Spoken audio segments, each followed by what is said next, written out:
Bitcoin ETFs show record $500 million in outflows for the first time ever. But what do you expect from these retail newbie boomers? They'll learn the hard way. Bitcoin, crypto, morning tea. Hey. Good morning, everybody. My name's pianomattyb. That is Scaramucci's. This is your morning tea. A brief glimpse into the crypto markets where the sun's shining, where the winds blow. All the humble opinion of this piano Zamboni bringing the down. The FOMO index has plummeted down to 43 from yesterday's 54. Bitcoin dominance is 52.6%. 24-hour volume is 89 billion. The overall market cap 2.16 trillion. Give or take 100 million.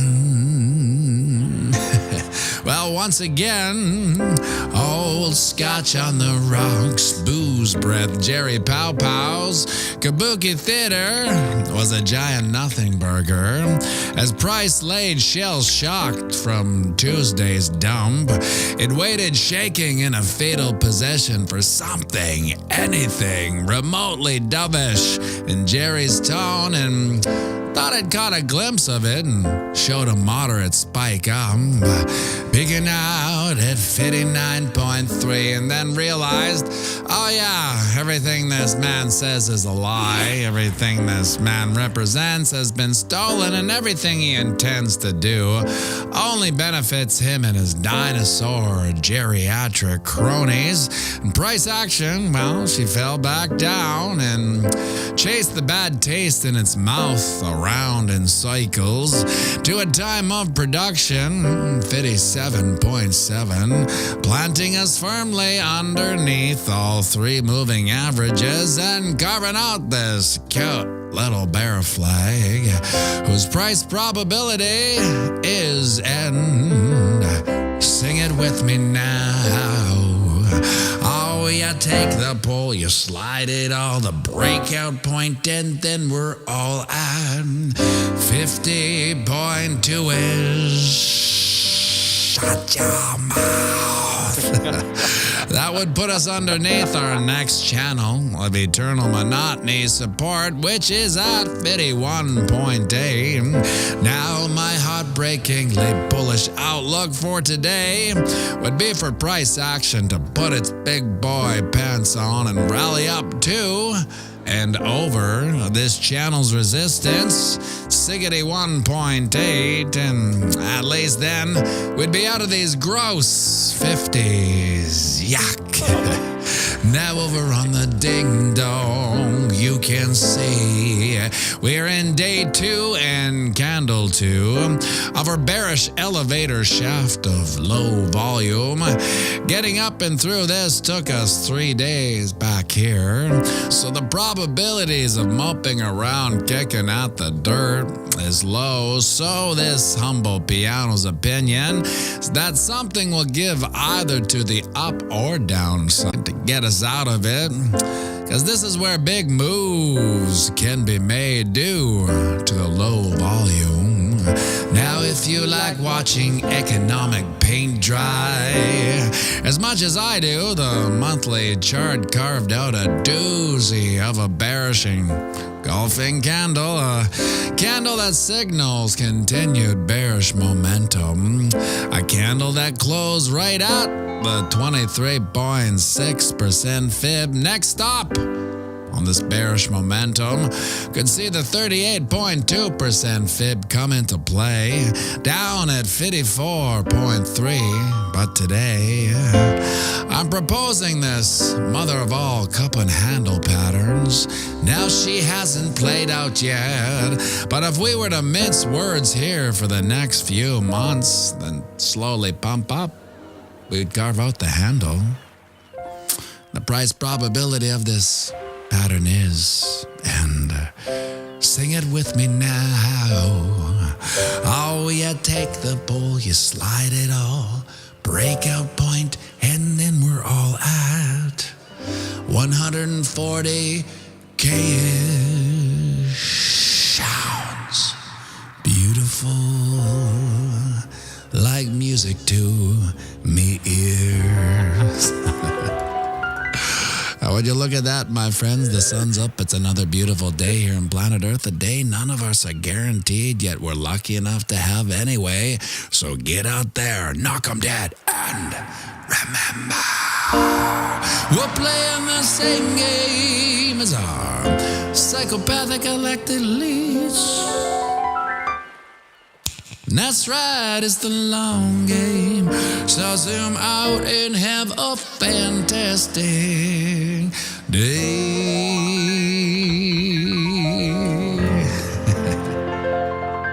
And we'll be going live right away, so grab yourself a coffee. Join me for a quick one, and by all means, sing it with me now. Around the banks of boom to spang, Bitcoin, crypto, morning tea. Hey, whoa. Ching.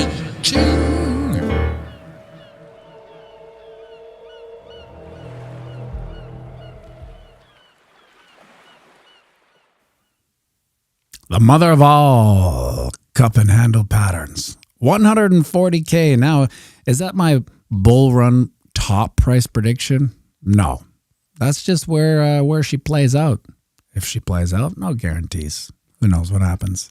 But it would make sense that's what it would do on the monthly chart. Watch an economic paint dry, though. It would take forever for that to pull through. 58,600. Just mincing words. Really not doing anything that exciting. However, we stopped going down a tad. I saw Wick and Wick's wife. They're in the airport. I was picturing them listening. You know how some people listen to things with like on the speakerphone? If they're both like listening to this video on the speakerphone and there was people around them wondering, what the hell are you actually listening to right now? It'd be funny to see people's reactions. Misco, good morning. Vanna is 67 years old today. It's Vanna's birthday today. Wow, look at the synchronicity of that, eh? I just started putting Vanna in the videos. I don't know why. I'm not sure. I actually pictured, she'd be a great little pointer. She's been pointing at letters her whole life. So why not point out Fibonacci's, like something really meaningful rather than just letters? She can actually point out Fibonacci levels, because that's really how the universe works, Vanna, if you don't know. Wick's wife, pianomattyb. That sounds like a filler word. Pianomattyb 200, pianomattyb 300. Speaking of that, no auction today. So Scotty Moe, they're getting the full jingle, no stops. That's right. Scotty Moe, there's no auction today for me. There's still an auction, but when it's not a full auction, I don't get the call. What does that tell me? It tells me that the car industry is struggling. Not a lot of buyers, not a lot of sellers. It's also the canary in the coal mine, telling us what's going on a local level, although it is somewhat international. So I would think that this is just a representation of most markets, that it is a depressed market. So Terry Crow, the Google gumshoe. Vanna's birthday is February 18th, according to my Google. Well, we got that straightened out. I was pretty excited for Vanna's birthday. Big Daddy Super Balls, Rothschild. Let's turn our Bitcoin Bibles to pianomattyb. Revelations, verse 4, chapter 4. Amen, brother. What is the cup and handle doing in there? This is the 4-hour noisy little so-and-so. So here's the thing that I was kind of worried about with this cute little bear flag. We can get down and dirty on this. Come on, I put the pole. I touched the pole on this one. we can make this little ascending channel of ascension, so to speak. Unfortunately, what I think that generally happens in these type of markets and channels of ascension, they generally break down. You know, doesn't mean this one's going to. It just means the probabilities that they tend to break bearish sometimes. So as you can see here, we can even fudge the number here to meet my narrative. If we 1 wick higher, 1 wick lower. This is really annoying. You probably can't see this if you're on a phone, but here I'll make another one. You can see there, just the wick is lower, so one might say, you know, we failed to put in a higher high. Although when you're talking about candlesticks, we are putting in higher highs. But if we get denied from here, we go back down. Where's my little drawing tool? We draw back down, and then boom, we break out. This one plays out to, what did I say, 50.2? I would hope that there might be a little bit of a bounce here at 51.9. Let's call it 52K. So, you know, I'd be surprised if it actually got to 50K, because surprised and not surprised. Here's why I'm not surprised. Because I do believe that there's the retail noobs that are in now have their brains separated into two categories. One, I missed it and it's too expensive. And two, it's still not cheap enough for me. You know what I mean? So for us being in here, knowing where it's going, we look at these prices and they're pretty good to take a nibble at.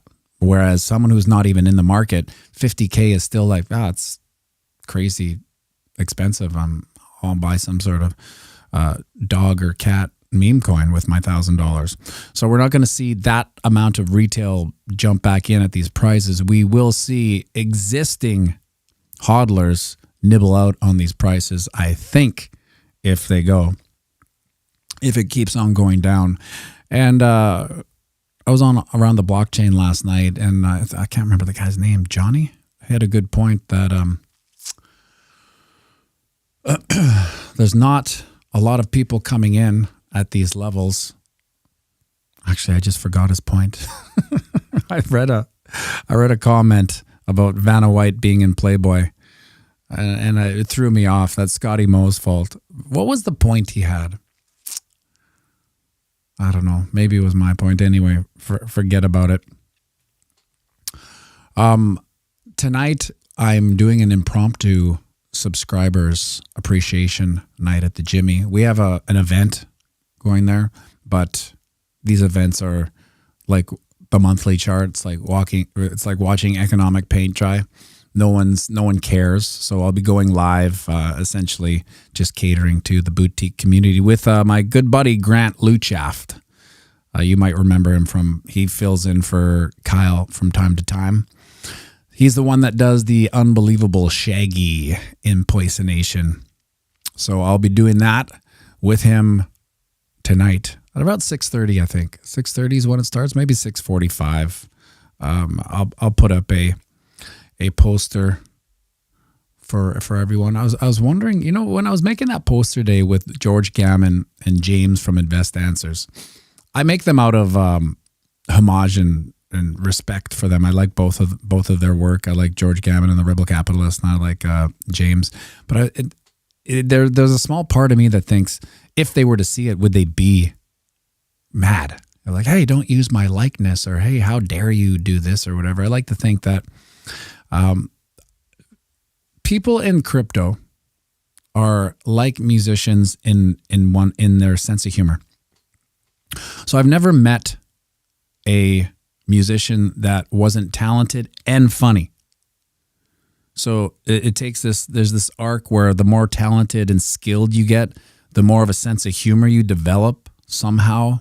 I'm not sure. And in the musicians that I knew that were uber talented but weren't funny were mentally, I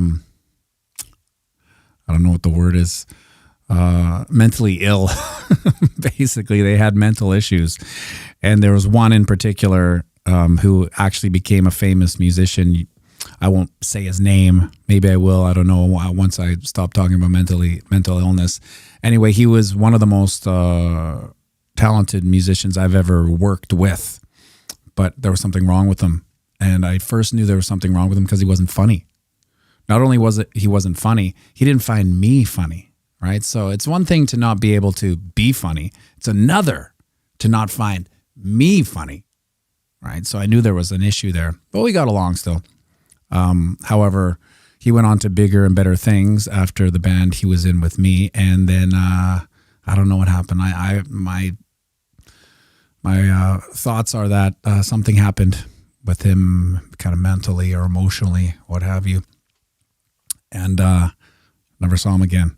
Never heard from him again. It's hard to find him. Tried to contact him a couple times, but I think he would, in his head, he would probably not like me for some reason. I don't know. I'm getting pretty deep into this. But speaking of super talented musicians, I was a Prince video popped up on my Twitter feed, and it was a solo of him doing for play that funky music, white boy, and he was soloing it.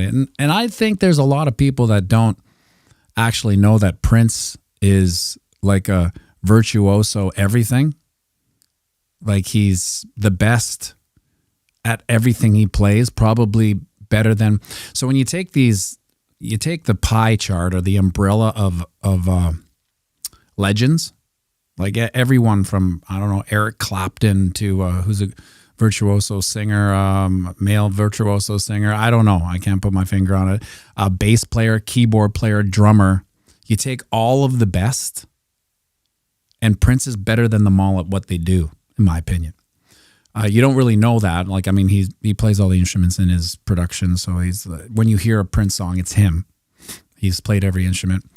But if you go down the Prince wormhole, you'll see him playing all the instruments, and he's easily the best at most instruments he plays, including singing. Ooh, where did I put that? Alexandra Top G, click that like button. 74 likes. Get her to 100 so YouTube doesn't kill the video. Jen Friesen, stage manager at the Jimmy, says, isn't there a song where Prince played everything and did all the vocals? Yeah, every song. Every song you hear of Prince, that's him playing everything. I know he has a band with Wendy and whoever that was in the Purple Rain video, which was like, Purple Rain to me was my favorite album of the 80s.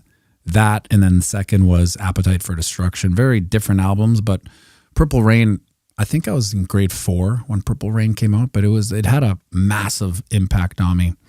And I as I got older, I kind of appreciated Prince more and more in the album.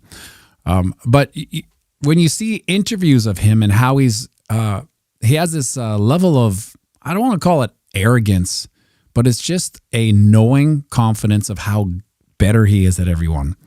And so he kind of takes jabs and slowly makes fun of, that doesn't really make fun of other musicians, but yeah, he does actually. He calls out bad bands, boy bands, girl bands, blah, blah, blah. And he also calls out the record companies. But it's hard to imagine existing at that level as a musician, being better than every single person almost on earth. Now, you might think that there are better guitar players based on your own taste. Steve Ray Vaughan, I would say, maybe is, to me, a little better than Prince and then when it comes to blues. But then again, watch a Prince blues guitar solo. It's pretty amazing. What the? Oh my God. Hit the likes, people. Hit it all day. Oh, I lost it. Let's start. Hit the likes, people. Hit it all day long. Hit the likes when you listen to this song. Oh, holy smokes. It's like the back signal. Here comes Duke. This is a super chat from Carl Elder, Duke. He says, hit the likes, hit them all day long. hit the likes. When you sing this, guess what? C sharp major 7th song. Thank you very much for the super chat, Carl Adler. Guess what you just did? You just freed Duke and I from the financial prison that is the $4 payday on YouTube. We can now demonetize this mother ever and do a song. Duke, what would you like to do a song for Carl Elder? Let's turn it on, you little sneaky little so-and-so. What song should we do? You know what song I really liked you do the other day? The impromptu one was One. One is the One is the loneliest number that you'll ever do. Two can be as bad as one, since the loneliest number is the number one.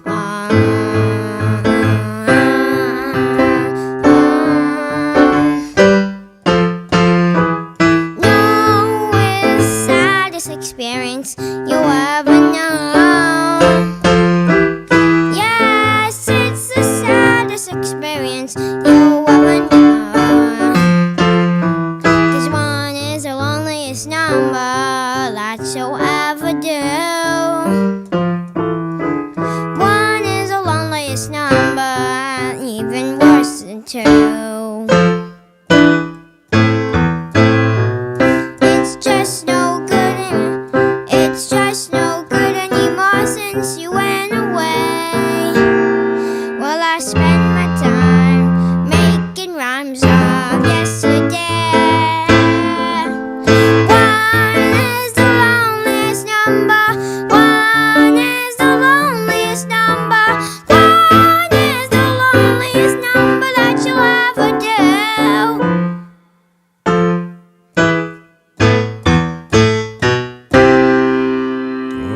I put the sustain pedal down there for you. Free of charge, Duke. Won't charge you on that one. No, let's not get into those buttons. What was the song we did yesterday we were working on that we hadn't worked on in a long time? Do you remember? In our 10-minute piano lesson? What was it? Do you remember, Duke? You don't, eh? Neither can I. Jimmy Coco say that's why we need to get to 2 Bitcoin. One is the loneliest number. Okay, well, Duke, if you don't have another song to sing for everybody, how about a quick rendition of Loneliest Lamborghini?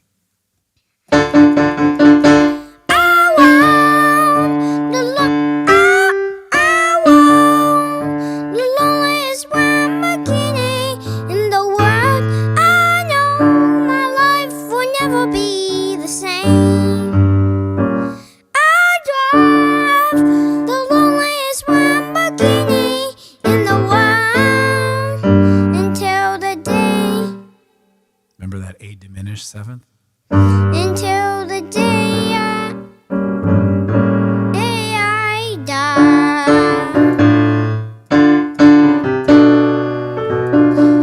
Until the day I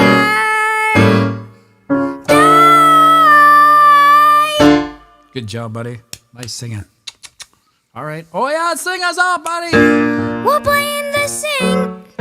We're playing the sing game. It's a psychopathic collected That's right, it's a long game. So you won't have a fantastic day. When the big boom, the spank bit. Bitcoin crypto money. Good job, buddy. Nice singing. Good pitch, my boy. Good pitch. Thanks, buddy. So tonight, subscriber appreciation night at the Jimmy, 6:30, 6:45, something like that. Tune in. It might be it'll be a 2-hour show. Yeah, with the handsome and charismatic Grant Lutschaft, the greatest Shaggy impersonator in the planet. Thank you for tuning in, everybody. Thank you for the likes. Thank you for the shares. Thank you for the super chat, Carl.